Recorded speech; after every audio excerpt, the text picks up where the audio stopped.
Good afternoon, everybody. Welcome to LinkedIn Tuesdays. It's August 8th, 2023. We're very glad you're with us this afternoon. Please note this event is being recorded and is currently live on Facebook. The recording will be on the Career USA YouTube channel for others to view in the future. By participating in this event, you give consent for your name and picture to appear. Please note that any comments you put in the Zoom chat window will not appear in the recording. For those people on Zoom, if you have any questions throughout the presentation, please just put them in the Zoom chat window. For those on Facebook, if you have any questions, please put those in the comment field. We are monitoring both feeds. We'll be sure to get those questions answered for you. Also, this is all about LinkedIn. This is about connecting with other people. Feel free, for those people who are on Zoom, in the chat window, put in your name, comma, phone number, comma, position you're looking for, comma, a couple target companies. Tell us what it is you're looking for, and we will be sure to, and put all that information in there and then connect with everybody else who's on the call today. That would be very beneficial. That way you're able to, connect with other people and expand your connections, because you never know who's out there who will be able to help you. All right, let's see here. Well, good afternoon, everybody. My name is Jeff Morse. Back in 2008, I started a website called careerdfw.org, a website to help those unemployed in the Dallas-Fort Worth area. 2012, I launched careerusa.org to help those around the United States. I have written a book called What I've Learned About Your Job Search that you may not know. It is available on Amazon. If you see me in person, I always have copies with me. Since 2007, I've been facilitating and leading the North Dallas Plano Career Focus Group. The group's been around since the late 1990s. I took it over in 2007, and I'll tell you about our upcoming program. We have a good program coming up this Friday at the end of the session. And since 2017, I've been a member of the practice interview team, also known as the PIC Crew. Remember, your LinkedIn profile, your resume, they're not going to get you your next job. What they will get you is a phone call. How well you practice your interviewing skills, that's what's going to get you your next job. Well, we have 4 outstanding speakers who talk about LinkedIn. They rotate through on a monthly basis. I really appreciate all of them. They do an outstanding job. They see things that are current. They talk about what's happening late, the latest parts of LinkedIn. Today, our speaker is VandeMotter. He's a retained search executive at Linked Executive Search, one of the top recruiters in the country. And he's going to show us what LinkedIn looks from his eyes. So Kurt, thank you very much for being with us. And I will turn it over to you. And you're muted. Hold on, you're muted.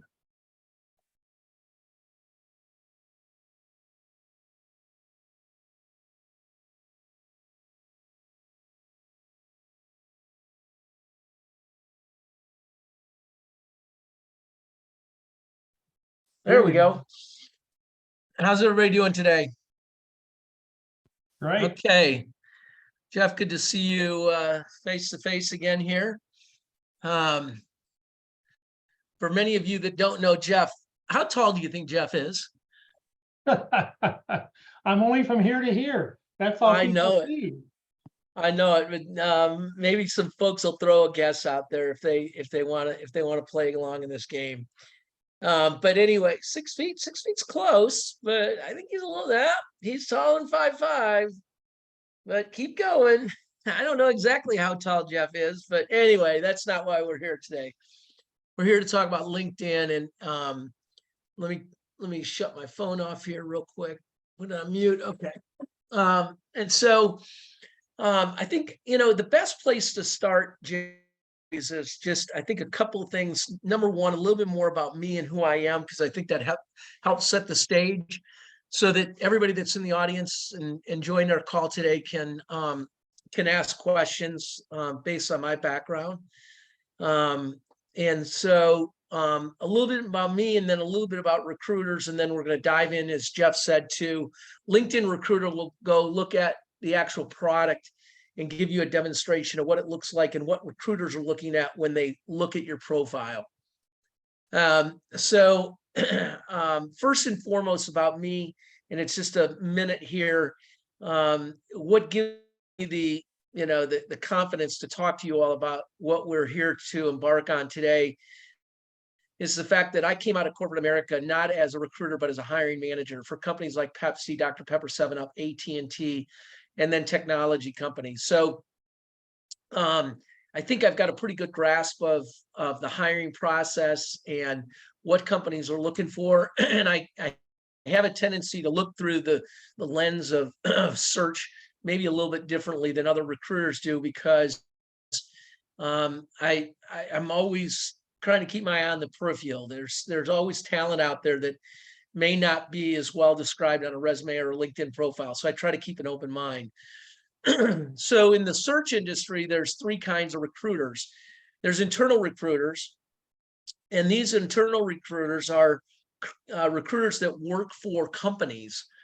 So I use an example of AT&T, and they've got hundreds of recruiters that are recruiting for the people that build cell sites, to their customer service call centers, to sales and marketing, to finance, to their retail stores. I mean, those are just 4 or 5 major categories. So the key to understand about these people, and this was really interesting, Jeff, because I thought that it was brought up very well in our panel discussion last week. But yeah, number one, they have a lot of jobs. They're managing anywhere from 30 to 50 jobs. Now, in some cases, they're working the retail channel, so they might have 4 jobs, meaning 4 different job titles, but they're recruiting for 4 different cities. So don't let me misrepresent the magnitude. It's still the same, because just because you're looking for retail sales clerks, managers, people in the retail industry in Dallas, that same profile probably exists in other markets as well, Detroit or San Francisco or anywhere else that they might be looking. But I think the most important key piece here is that in probably a very high percentage of the case, these in-house recruiters are young. And young isn't bad, okay? Everybody's got to start somewhere. But the fact is that they may be looking for I'm going to try to make this really silly and simple, but they may be looking for marketing people, and they're looking for product development managers. And your resume says that you are a manager of new product development. You're 35 years old and you've been working for 15 years. And between the two of us that those roles are very similar. And you look through the job description and they're very similar. But because this is a young recruiter and they're an internal recruiter, because your title doesn't match what they're looking for, you may be excluded. So I just caution you to try to, when you're dealing with internal recruiters and you're looking for a job within an organization and they're recruiting for, is to try to figure out how to use their titles in your resume. I think that's a real big differentiator. But the bottom line is they're more junior. They're going to look for specific results because they are working with the hiring manager, and they don't want to go into his office every week or her office every week and say, here's 4 more candidates. No, that's not what I'm looking for. Here's 4 more candidates. That's not what I'm looking for. So they're going to be very, very specific as far as what they're looking for. Then there's outside recruiters, and they fall into 2 categories: the contingent and retained. Contingent recruiters, a company can hire multiple recruiters to fill one job. So it's not uncommon for a company to hire 4 recruiters to fill a director of sales job. All of those recruiters have the same job description. Nobody gets paid a penny. And the only person that gets paid any money is the person that brings the candidate that gets the job.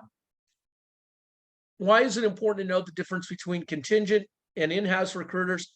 Well, number one, they're outside, so they might have a little bit more flexibility, but contingent recruiters are racing to the finish line. Doesn't mean that they're going to present bad candidates, but they're going to, they're in competition against many other firms typically. And so they may not take as much time with you as a candidate. And if you know that they're a contingent firm, you might do a whole lot more work to provide them with information about your background so that you make it super easy for them to present you to their client. Take the homework away from them, do the homework as far as what they're looking for, provide them with a write-up, email them and ask them if that's enough detail or if they want more. Stay on their radar and just remember that they're moving fast and they're talking to a lot of people. Outside retained search firms are like myself. Company only hires one of us. So I'm exclusive to the role. I get paid up front and then a balance on the placement. And because there's not a race, I have a tendency to just be a little bit more open-minded as far as my conversations with candidates, to try to learn about what their background is and how it might fit into the organization and where the fit might be best. Okay. That's really it about recruiters, but there's nothing wrong with you as a candidate. And I want to make sure that everybody on this call makes sure that they feel comfortable. There's absolutely nothing wrong with asking a recruiter, so could you tell me a little bit about your services? And are you a retained or a contingent? How long have you been working for the firm? What are the roles have you filled with that organization? What other resources can you share with me that I might be able to learn more about that company? So regardless of inside, outside, retained or contingent, make sure you're asking good questions and you've got you're taking the time. Many times, one of the things I suggest to candidates, this is a little bit of a sidestep, but is you're driving down the highway and you get a call from somebody you don't recognize and you're looking for a job. And so it's kind of like any phone call comes across my phone is a good phone call. But you're really tempted to just let it go to voicemail so that you can get off at the next exit, listen to that voicemail, and then figure out if you want to get back on the highway or return that call. So many times candidates, if they don't know what the role is and they're driving down the highway and understand that I witness this every day. So many times candidates just vomit all over my desk as far as telling me who they are and what they've done. And they really don't know what the job is yet. They haven't had a job description. They just get that call from me because I've got their phone number. I've tracked them down somehow. And so they're asking, so I'm asking them if they'd be interested in this role. And they're like, yeah, I'd be really interested. So again, the caution here is when you get those cold calls, take a minute. Can I pull over to the side of the road? I want to make sure I've got a piece of paper to write on. I'm on the highway. Can I call you back in 5 minutes? Or just casually pull off the highway, get somewhere quiet and continue the dialogue. But don't hesitate to ask questions about what they're doing, what kind of recruiter they are, because it will help you communicate with them much better. Okay.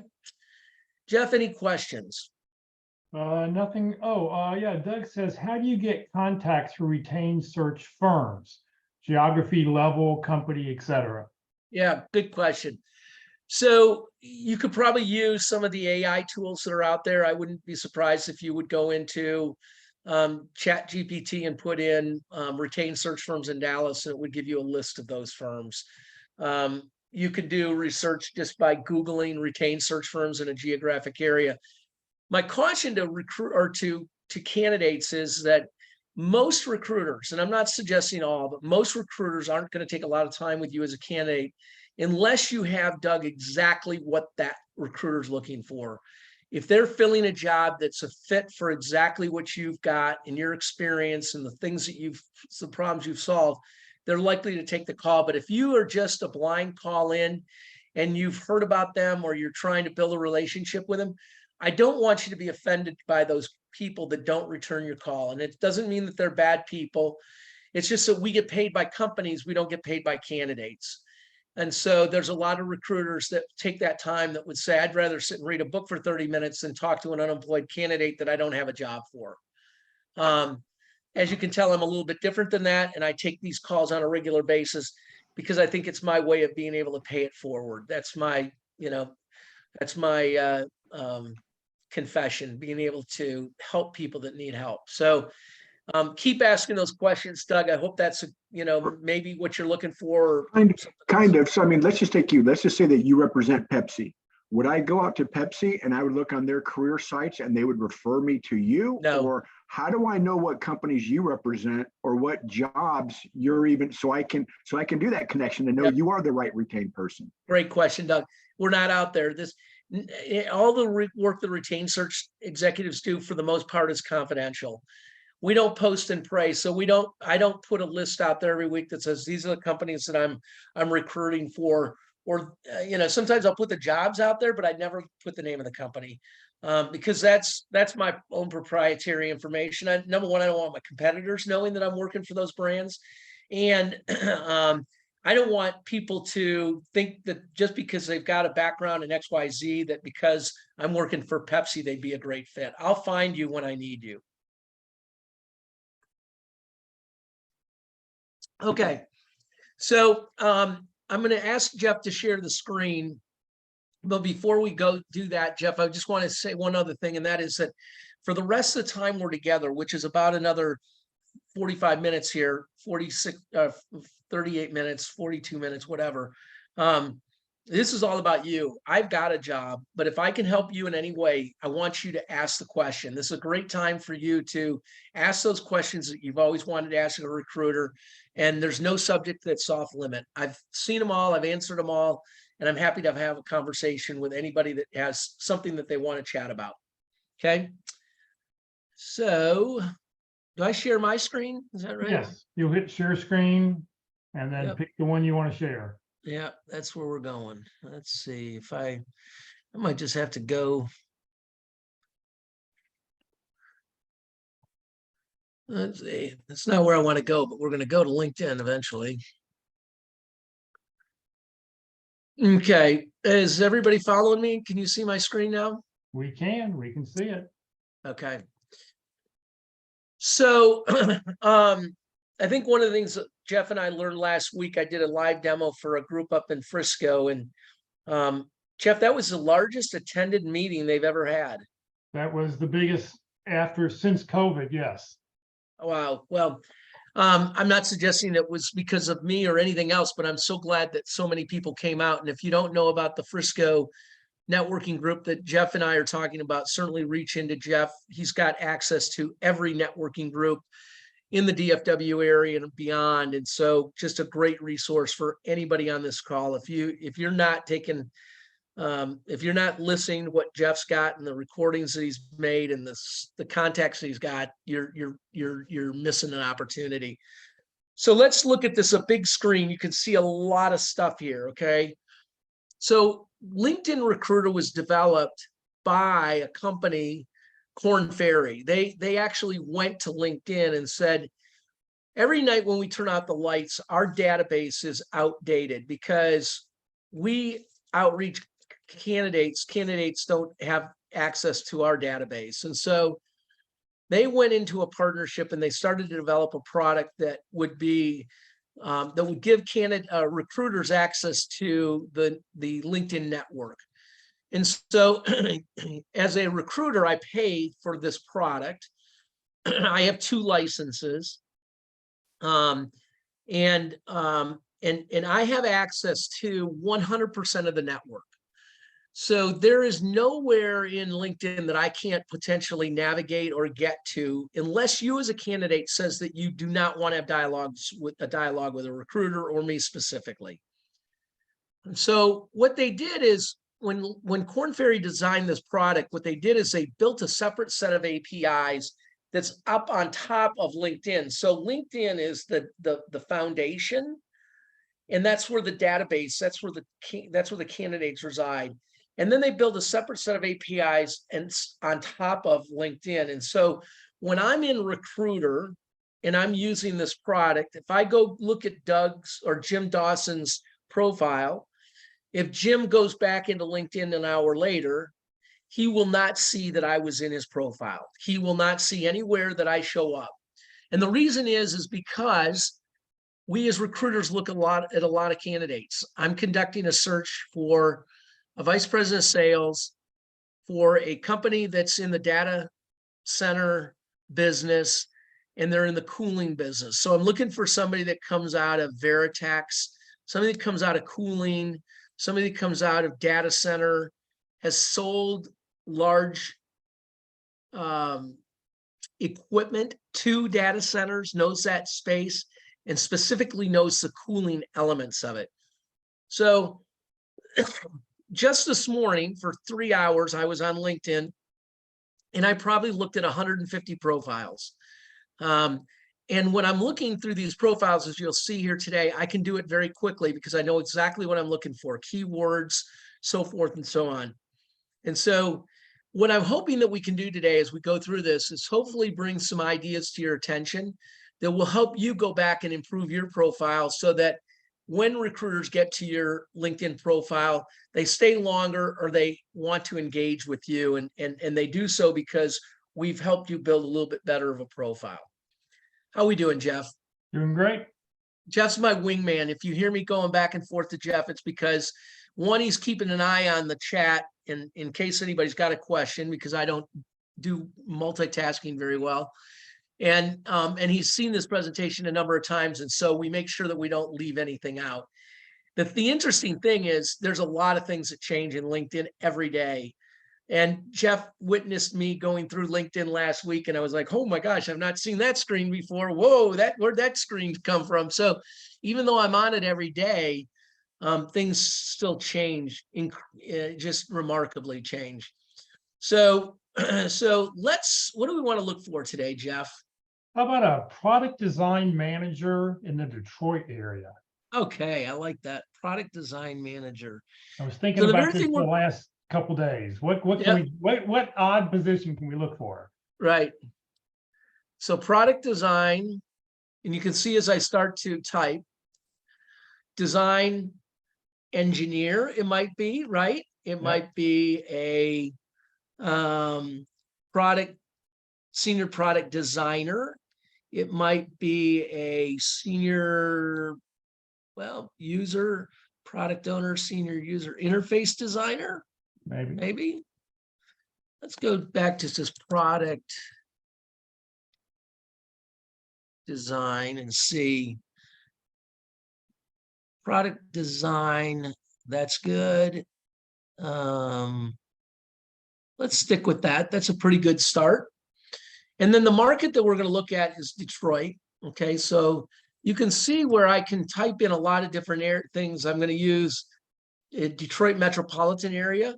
For those of you who've been to Detroit in the past, the metropolitan area takes in Livonia and Rochester and some of those more, larger metropolitan areas. Detroit is kind of an enigma these days. So let's just go, because I'm seeing a pretty full pipe already. Let's just go search right off the bat, Jeff. Okay.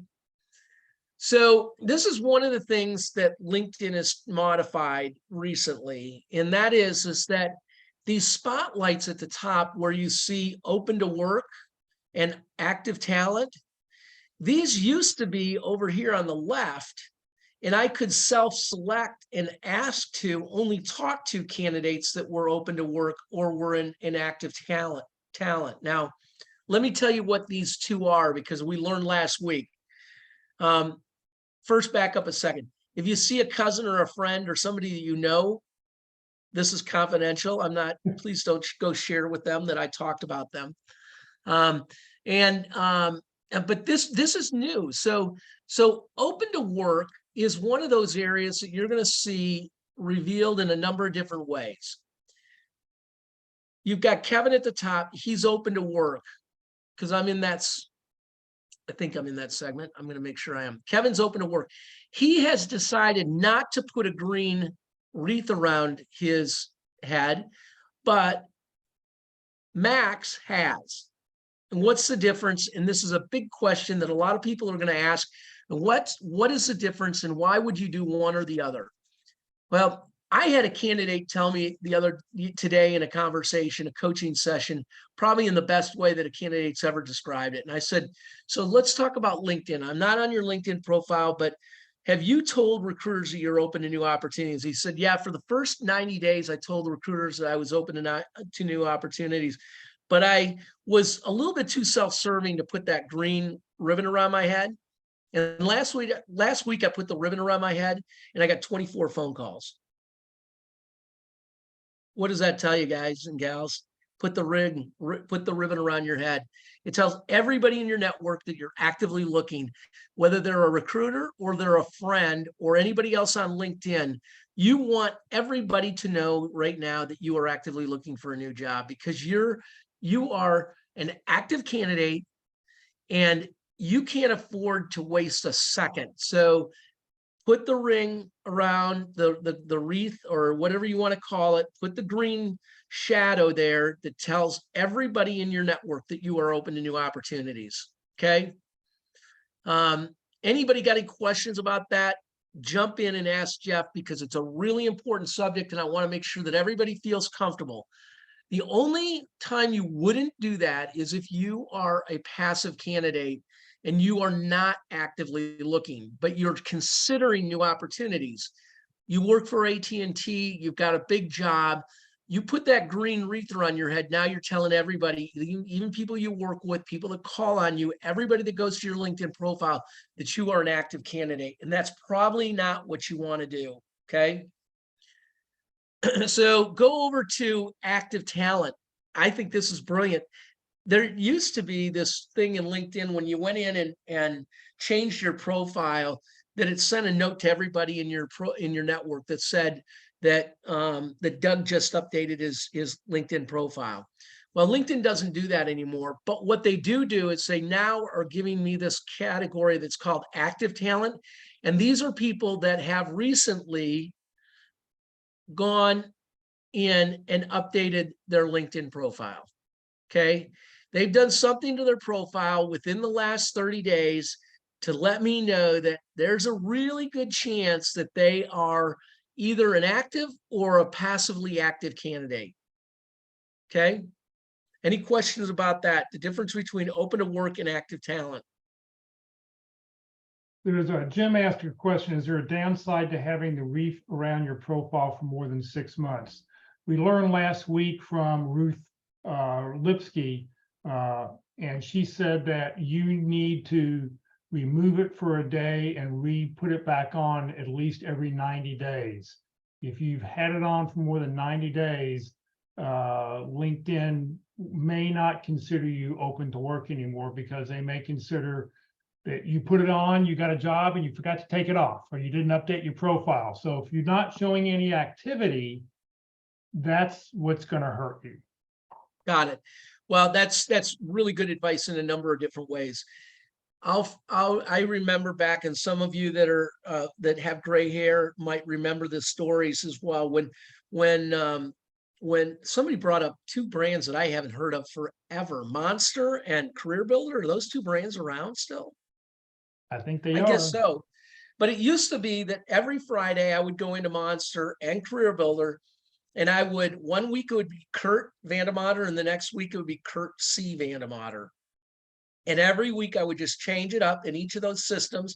And that was a new resume to recruiters, because if recruiters were running a query on Friday afternoon, and they were only running new candidates that have modified their profile in Monster Career Builder the week before, then I was going to be at the top of their list, or I was going to be in that list because I modified mine. So, Jeff, this is very, very similar. My recommendation to you as candidates would be, and that's brilliant data, Ruth. I'd never heard that before. My recommendation is candidates. I think I'd almost go in there every other week and turn it off and turn it back on again. Turn it off before you go to bed, turn it on the next morning. I wouldn't wait the 90 days. If they're managing and monitoring that behavior, then I would not wait. I'd do it every 2 weeks. Okay, so let's start looking at some backgrounds, because again, I think this will be helpful in you all seeing the difference between what I would consider good and you know, opportunistic opportunities for candidates. Kevin is you can see his background, where he lives. He went to Ferris State up here at the very top. So quick snapshot there if that's of interest to me. But I come down here, and the first thing I look at is this summary section. And this is one of the best available pieces of real estate in a job search for a candidate.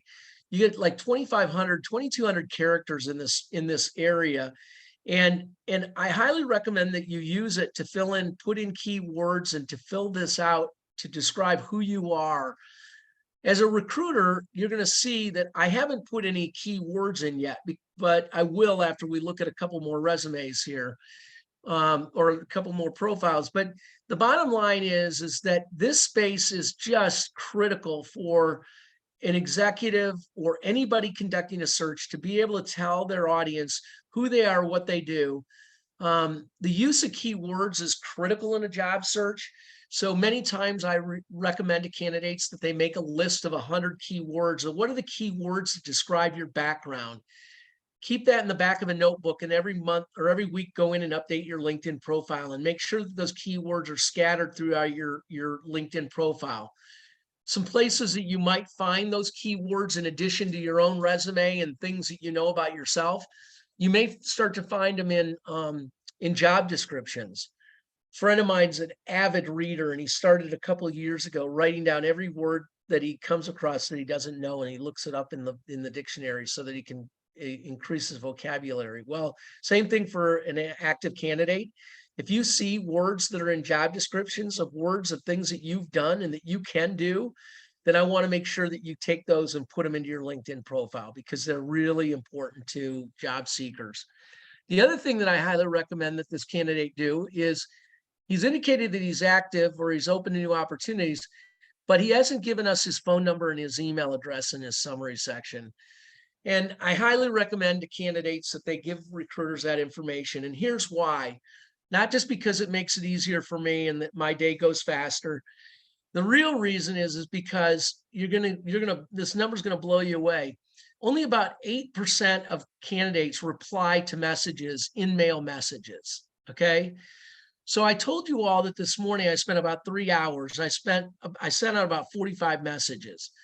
So if only 8% of the people reply to my messages, I'm only going to get 3 or 4 replies. And I got to tell you that that's pretty sad. As far as, both not LinkedIn, but just it's sad for the industry, because it makes it really difficult to communicate with candidates that potentially could be really good fits for jobs. So thankfully, my number's a little bit higher, and I'm not here to gloat on that. I don't know if it's 16 or 17%, but generally it's a little bit higher. But still, it's well below what anybody would consider acceptable. So, highly recommend that you get away from having to let a recruiter send you an email. Give us your contact information so that I can cut and paste that email address into an email and send you a note that says, right now, let's talk. If you're available, Doug, I want to get you on the phone and have a conversation with you for 10 minutes. And if you're actively looking for a new job and you see a resume or you see a job description from a recruiter and he wants to talk or she wants to talk, wow, I mean, that's just a great opportunity for that, candidate to take 15 minutes to just do quick research on that, maybe not that company because they probably won't know the name, but to better understand what the priorities are of that job, and then to dial a recruiter and have a conversation that they can learn more about the role. So highly recommend it. It will increase your activity. I can't tell you it will double it, but I guarantee you that it won't go down. It will only increase. Okay, so let's look at the rest of our friend Kevin here real quickly, because there's some other good things. Here he's a senior product designer. I don't know what CATIA V5 is, but I'm not recruiting for this role, so I don't really have to know it at this point. He's obviously in the automotive industry, and so there's got to be some technology work that they're doing to identify whether stuff is compliant or not compliant. And I see ICO standards and oral communications, attention to detail. Look at that use of keywords, Jeff. That's a really, really good way to, I've seen more and more of this where candidates have put skills and they've put a list of words. I think it's a brilliant way to expand your vocabulary and your keywords within LinkedIn. And look at this, he's done it on a regular basis. Every one of his jobs, he's done a really nice job of going through and putting in, again, skills. Everything is formatted very clean. He's used the same format. He's talked a lot about his experience, but also his results. That comes out of his resume. But all in all, I mean, I would really probably give this guy I can see more if I wanted to. I would give this guy like a 9 on it, on his LinkedIn profile, 9.5 with one exception. And I just wish that he would give us his contact information. Jeff, what do you think about that profile? I like it a lot. I mean, that's a new section where they've added the skills underneath each job. That's something they started in the last several months. Yeah. And that's a great idea when it's a great way to add keywords, and you can add whatever words you want. And if that's something that the recruiter puts in the search, it's going to highlight, just like you see product designers highlighted in blue. It'll stand out for them. Yep. Yep, I like it. So one that you might go back to, one of the things that candidates always ask me is, what's another good way to pick up best practices or to find good profiles in LinkedIn? Well, one way is to do a reverse search and go search, not necessarily for yourself, but go search for skill sets that are similar to what you are and who you are, and look at the LinkedIn profiles of what people have in their profiles, how they format it. A marketing, somebody that's in marketing and sales might use a different format or might use a different way to communicate. They're communicating probably the same kind of words and skills and experience. But if you're in finance, not a bad way to go look at a bunch of finance profiles. You can easily cut and copy and paste into LinkedIn. I don't recommend that you plagiarize, but if you want to copy it into a Word document and then go make it look like yours so that you use your words and your vocabulary, there's nothing that prevents you from doing that. Let's just go down a little bit further here. I'm going to go down to Max. And so Max is open to work right here. You can see where he's identified that open to work. He is at Ford Motor Company. He went to Wayne State University, lives in Royal Oak. Okay, a lot of information. Motor vehicle manufacturing is what his experience is. He's been with the Ford Motor Company for 7 years, so he's had a good track record. Here's something that I want to point out to people that many people miss, is that Max has had 1, 2, 3, 4 jobs at Ford Motor Company, but he doesn't list it as four jobs at Ford. And this is really relevant to a recruiter.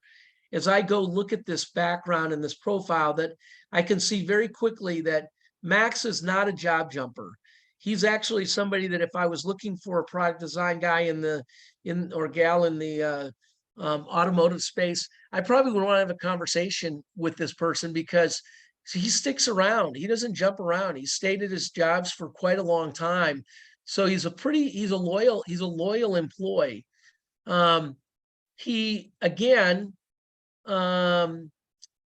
This is a new format, y'all. I've not seen this, but here's where this is a job title. He's looking for job type, full-time or contract. Here he gives the location: on-site, Detroit, or remote. He's ready to start immediately. And he's willing to be on-site, hybrid, or remote. This is a candidate that Max is actively looking. He is unemployed, okay? There's no question. He's put so much information out there. But again, what he hasn't done is given me his contact information. So the only option that I have is to go up here and send a message to the candidate. And then I hope and pray that Max gets that message and he replies back to me and he wants to have a conversation. Okay. So many times when I'm in LinkedIn and I communicate with a candidate that I have got an in-mail going, I often send them a note that says, please get out of LinkedIn and let's get to our email. Here's my email address and my phone number. When recruiters ask for that, follow their directions and don't attach your resume in LinkedIn. Go to their email address, send them your link, send them your resume or a link to your LinkedIn profile. But when most recruiters want to get out of LinkedIn and they want to start having a conversation in or with you on email, It's just the organizational skills that recruiter use. It makes it a lot easier than communicating through LinkedIn. Okay. So other than that, you know, this candidate has done a really nice job of you know, their background. Only thing missing, email address, phone number. The one thing I scanned down here, and I don't see this very often, but there's definitely a political twist here. I'm not saying that's good or bad. I have no opinion because I'm a recruiter. I don't work for myself in the sense of when I'm hiring for a company. And only once in my career has anybody ever told me that they wanted to hire a Democrat and not a Republican. I'm not making it up. In the onboarding, they said, we will not hire a Republican for this job. Makes it really hard for a recruiter because somehow, some way, I got to figure out what side of the aisle that candidate is on, because I don't want it to have to come up in the interview and then get, you know, mud on my face. So, but anyway, that's all I'll offer on that. Jeff, any other feedback on Max? I Yeah, think he's got a Kim, great- well, Kim asked before that, so would you put your contact information in the first few lines of the summary or at the bottom of the summary? What do you I like? put it at the bottom. Okay. Yep. Let's see here. Ben says, is it beneficial to put skills in the description if they were already in the skills section? Yes, because the more they're highlighted, the more attractive and the higher you move up in the ranking. Yeah, and also if you scroll down to the skills section here, you're going to see that you only see the top 3 skills are listed. Now, let's see, right up a little bit more. Right, Right so here. right there, you only see the top 3 listed. Nobody's Right. going to click there and open up show all 88. So Right. if you tell the skills that you've got specifically to a job, it will, you know, it'll make a little bit of a difference.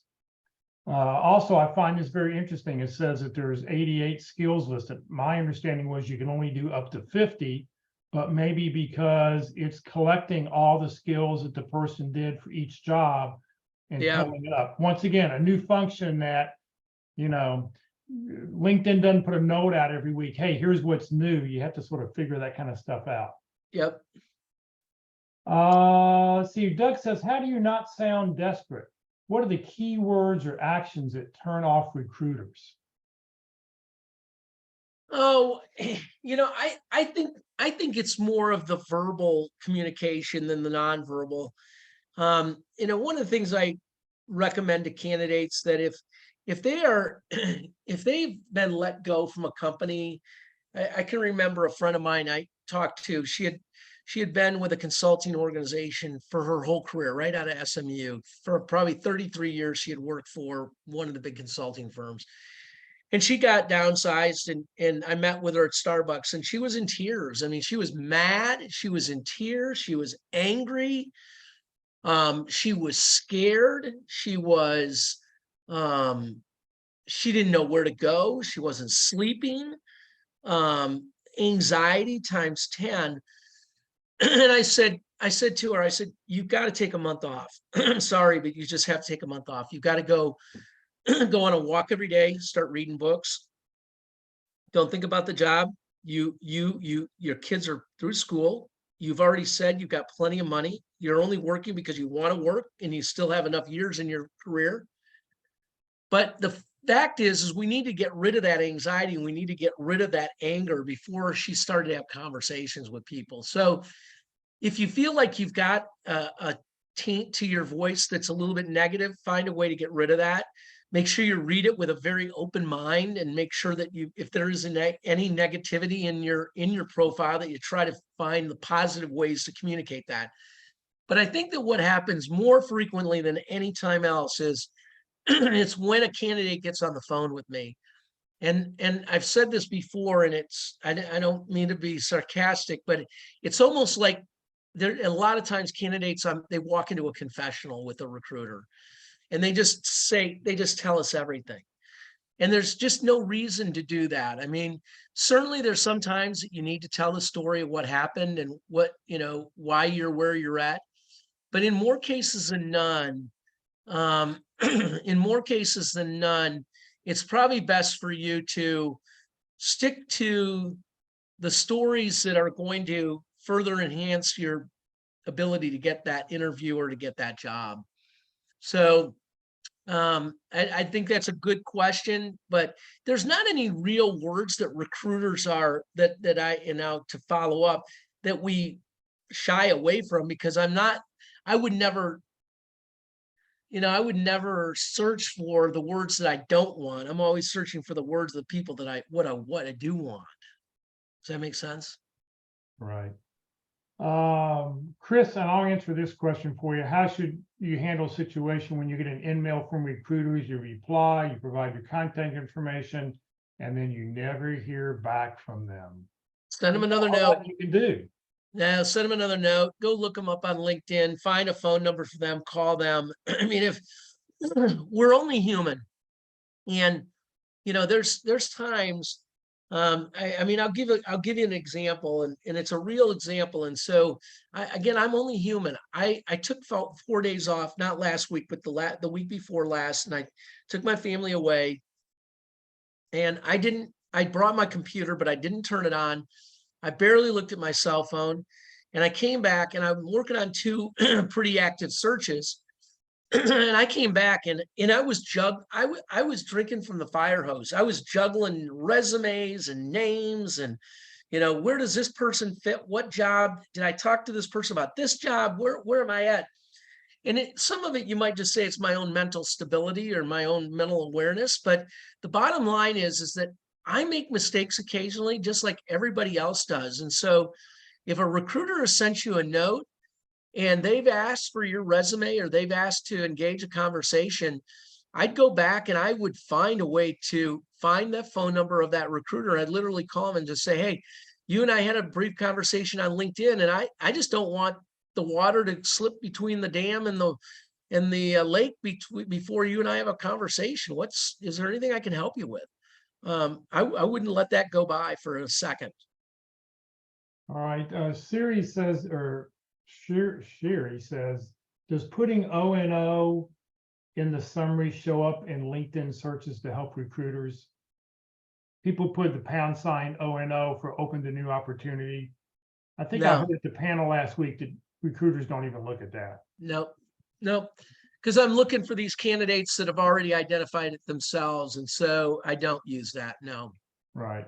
And Jim, you asked, is it preferred to have the same, do you prefer to have the same company all the time that you've had at one company, even if you left the company and then you came back, you had a different company in between there? You do That's need great. to break those up. No, you need to break those 100%, but there's nothing wrong. When a recruiter sees that you were with the Ford Motor Company and then you went to another company and you came back to the Ford Motor Company, wow, dude, that is a sign of, if you can leave one job and go back, that speaks volumes. Not that I want everybody to go do that, but that just speaks volumes that the company that you left, whether you left on your own or you left on their fruition, you're going back to work there. That's a really nice compliment. Right. That's all the questions we've got so far. Okay. So I'm going to just scroll through here a little bit further and see what else I can find that might be of help for everybody on the call to give you some ideas of what we're looking for. I'm just going to sneak into Rachel here. She is open to work. She's not told her whole network. Okay. She's with General Motors. She went to Michigan State. She lives in Detroit. She's done a really good job of the jobs that she had at General Motors. She could give a lot more description of what she did as a product designer. Okay. Look at all the space that she's not taken advantage of there. That would be the first thing that she'd want to do. You go back in her career and she's given us quite a bit more history here. So I don't know if the fact is that she just left this role and she just hasn't taken the time to go update her LinkedIn profile. But then if you go back, she hasn't given us a lot of information on some of the other opportunities that she's had as well. So she is probably relatively new into her job search. And hasn't gone to one of Jeff's classes to know that there's a lot of things she could do to her profile to make her a lot more recognizable. Here's one that high schools, obviously, depending on the age of the candidate, I don't think that that brings a whole lot of relevance to anybody, a job search person. And I'm not suggesting that every search that I do is somebody's got to have a college degree, so that if they graduate from college, that's a bonus. But it asks for it. There may be, where it probably comes in, Jeff. This is where it would be interesting is I'm a recruiter and you're on the peripheral of what I'm looking for. But my gosh, I see that you went to high school at Southfield Christian, and I did too. And now we've got something in common. And so I want to have a conversation with you. I mean, so it can't hurt you. Is I guess my point. Less a summary, again, not very good use of her summary section, and not very good use of the other jobs that she's had. And she's had some good jobs. I mean, Quicken Loans is headquartered in Detroit. That's a great organization. She wasn't there very long. Well, she was an intern, of course. She wasn't there very long. Here's a good point, though, that if you have had a job and you've only had it for 6 months, you only had the job for 6 months, was it really a full-time job or was it a contract job? If it was a contract job, don't hesitate to put that into LinkedIn so that you can share with recruiters, because it answers a question very quickly. If you've got or had 3 jobs in the last 2 years, they were contract jobs, then I completely understand that you are an executive in transition. And while you're looking for the right opportunity, you continue to keep your skills sharp by working in the working contract opportunities. And that's not a negative opportunity for a candidate. So better differentiate it upfront and put contract in there than to make it look like full-time jobs. And then I think you're a job jumper. So Kurt Randall says, I've heard that if we're not in the top 25 of a recruiter candidate search, we're SOL. No way. No way. I have to go deep and deep and deep and deep into some of these searches. I'm going 200, 300, 400 deep.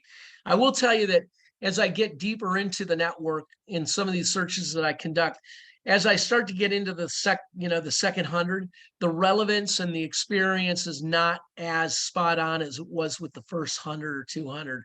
But I go a lot deeper than 40 or 50 or even 100, because you can see how quickly I can scroll through these things. I mean, if I'm looking for a product designer that's got UX experience, I can scroll through these pretty quickly to see whether or not a data release engineer versus Christopher that's a product designer, and he's got lots of experience with Ford. He was on the mobility side.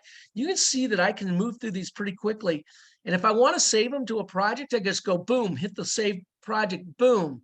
I can put the project name in there, and then I can go through 20 minutes later and send those 40 people an in-mail that says, hey, I got this opportunity. Would you be interested in learning more about it? So as a recruiter, our eyes are trained. Somebody asked earlier about where you put your contact information. When I click on somebody's summary, okay, it doesn't take me but maybe 5 seconds. Now, this is look at this guy, to see if his email address is in there. I mean, I can look for .com so quickly, or a digit in there. So look at this dude's, I mean, certainly a differentiator. A few things that people don't know about me is I came to this place in a beauty pageant, shared the stage with Fab Five in a Wu-Tang concert, and didn't like ketchup on hot dogs. Wow. No negative, positive or negative. I don't know. I mean, certainly a formidable candidate. He's well educated. And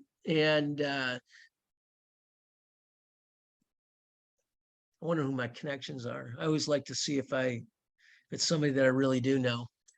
I'm an open networker, so I have close to 12,000 contacts. And so sometimes connections to me don't mean a lot because they're too far apart. What are the questions we got, Jeff? Well, no, that's really, I think you've answered them all. So I guess my question for you is, what are the 1 or 2 things that you would recommend everybody do on their LinkedIn profile? Yeah, I mean, I think it's pretty obvious. We've talked about it over and over. If you're an active candidate, put the wreath on, put the green ribbon on. Open the networks, tell both recruiters and everybody in your network that you're open to new opportunities. And then put your contact information in your summary section. If you don't want to put your phone number, put your email address. If you're uncomfortable putting your email address, as Jeff says, you can use a Google phone number and nobody will ever know it. But the fact is we don't have your physical address, so I'm not going to come get your kids. And LinkedIn is a professional network. And so if you get a message from somebody in an email or a text message that's inappropriate, then you can delete it. I'm always on the border of that text messaging thing, because I'm old and I'm a male. And so if I'm texting, especially if I'm looking for different roles and it's a female I'm texting, I think that's almost a little weird. So I almost would rather call that person and just leave a voicemail that says, hey, this is Kurt, I'm a recruiter. I can explain a lot more in a voicemail than I can in a text message. But a guy, again, I know this is all sounding sexist and it's not meant to be in any way, but a guy would have no problem. Doug, Kurt here, I'm a recruiter. Can we chat? I got a VP of sales role open. That probably message wouldn't be looked at as negatively in that environment than the other. But give us your contact information and use keywords, use that summary section to fill in all the words about what you've done and your success stories so you can be more you can be more accessible to recruiters. Kurt, thank you very much for your time. I know you're a busy guy, so thank you very, Thanks. very much. All right, let me share a few slides with everybody and we will get out of here today. Next week, our speaker is going to be Locke Alderson. He's going to talk about how to use LinkedIn for job hunting, strategies to get results. All right, if everybody will please raise your right hand and repeat after me. I, Jeff Morris, promise to always send a personal note whenever I send a LinkedIn request to connect with anyone. This includes when I use my cell phone or my computer. Kurt didn't talk about it, but he'll connect with you and I'll connect with you if you send me a personal note. If you don't send a personal note, I don't know why we should connect. I don't know why anybody would want to connect with somebody. If you're just trying to build connections, that's one thing, but you want to find out why you want to connect with somebody that you saw me here today. On LinkedIn, there's 2 kinds of computer buttons. There's a white connect button, and the white connect button sends that generic invitation. So whenever you see a white connect button, don't click on it, click on the person's face. And what'll happen is you should see a blue connect button. When you see a blue connect button, you can always send a personal note. All right, Career DFW, Career USA, we're putting on training 4 days a week. Tomorrow, 1 o'clock, interviewing Wednesday. The practice interview team will be conducting an interview online. You'll be able to watch the interview online, watch somebody else be interviewed. It is going to be a panel interview. There'll be 3 people interviewing this candidate. Please come join us tomorrow at 1 o'clock. It will be on Zoom only. It will not be recorded. So if you want to watch it, you do need to watch it. You will need to watch it live tomorrow. And watching somebody else being interviewed it's a lot less scary, but you will learn things. It's really pretty amazing the things I've learned over the years watching other people being interviewed. This Thursday, being the second Thursday of the month, we're going to talk about secrets for effective networking with Carol Bukel. So join us for that. And then this Friday morning at the North Dallas Plano Career Focus Group, Walt Glass will be with us to talk about selling ourselves in job interviews. So you can join us. The North Dallas group is meeting in person. So if you'd like to come out, join us, meet in person. We'll also do, after the session's over, we'll do a little open forum for anybody who's there in person and help them with their job search. If you'd like to join the Career DFW or Career USA LinkedIn groups, you're welcome to join one or both. You do not need to live in the Dallas-Fort Worth area to join the Career DFW group. We've got over 14,900 members in the Career DFW group. So, you know, if you join the group, have a pretty complete profile. I do look at everybody's profile. I want to make sure it's mostly complete, because why are you on LinkedIn if you're not sharing who you are? All right, this session has been recorded. You will be able to go back and watch it on the Career DFW Facebook page and the Career USA YouTube channel. On the Career USA YouTube channel, click on playlist. I've got over 530 videos currently up on the channel, but if you click on playlist, every video that I goes into one of 7 different playlists. In this case, if you select the LinkedIn list, down where that red arrow is, click on view full playlist. Up will come a list of the dates and who the speaker was and their title, and you can go back and watch any of those presentations at your convenience. If you're not receiving emails about our workshops, grab your phone, scan that QR code. What that will do is it will generate an email. Just send the email. You don't have to put anything in the email. Just send a blank email. And it will get you on our mailing list, or you can send an email to Career USA, the + subscribe at groups.io. You'll never be spammed, but what you will get is the topic of the day, the title of the day, and most importantly, the Zoom link of the day. That way you can join us when we're on Zoom. Please remember, Career DFW, we're a 501c3 nonprofit organization. All of our speakers are volunteers. I'm a volunteer. Everything I've done over the last 15 years has just been to help you land your next great opportunity. So thank you very much for joining us today, everybody. Kurt, once again, thank you very, very much. And we hope to see you later in the week.